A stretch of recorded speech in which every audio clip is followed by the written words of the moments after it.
everyone. In this episode, we'll show how to use LLM capability of the understanding the text in finance, and in this case, it's ESG report analysis and check whether greenwashing is detected or not.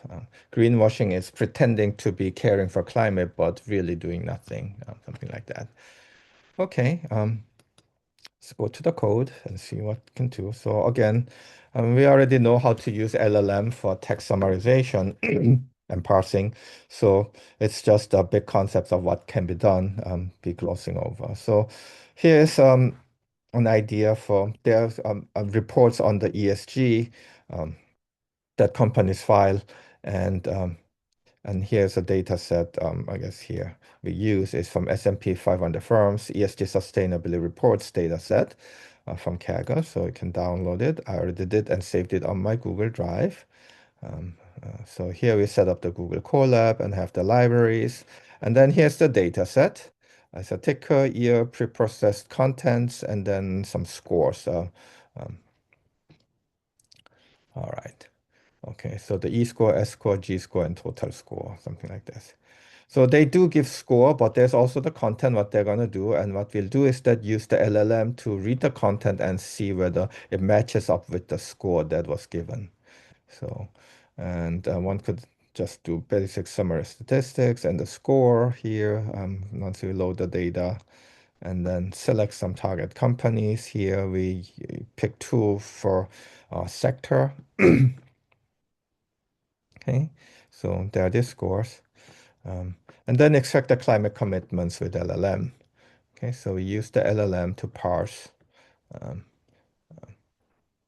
and we basically read each company's document and then try to understand what it is. Okay, and here we see quantitative targets, specify measurable goal. So if they actually see we're going to achieve this, qualitative commitment.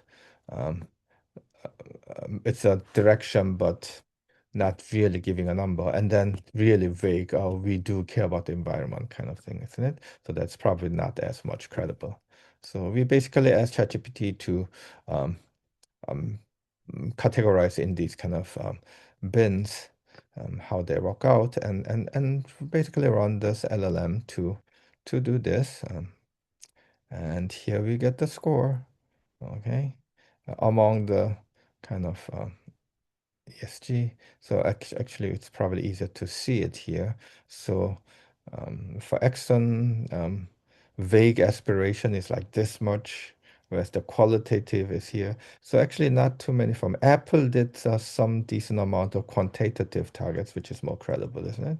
But you can see there's a great variation among companies that do this. So the greenwashing score or the scoring, kind of we do the specificity, for example, measurability, accountability, scope coverage, consistency, and ambition, and basically ask the LLM to classify in terms of those kind of ratings, and then we get to have the scores here.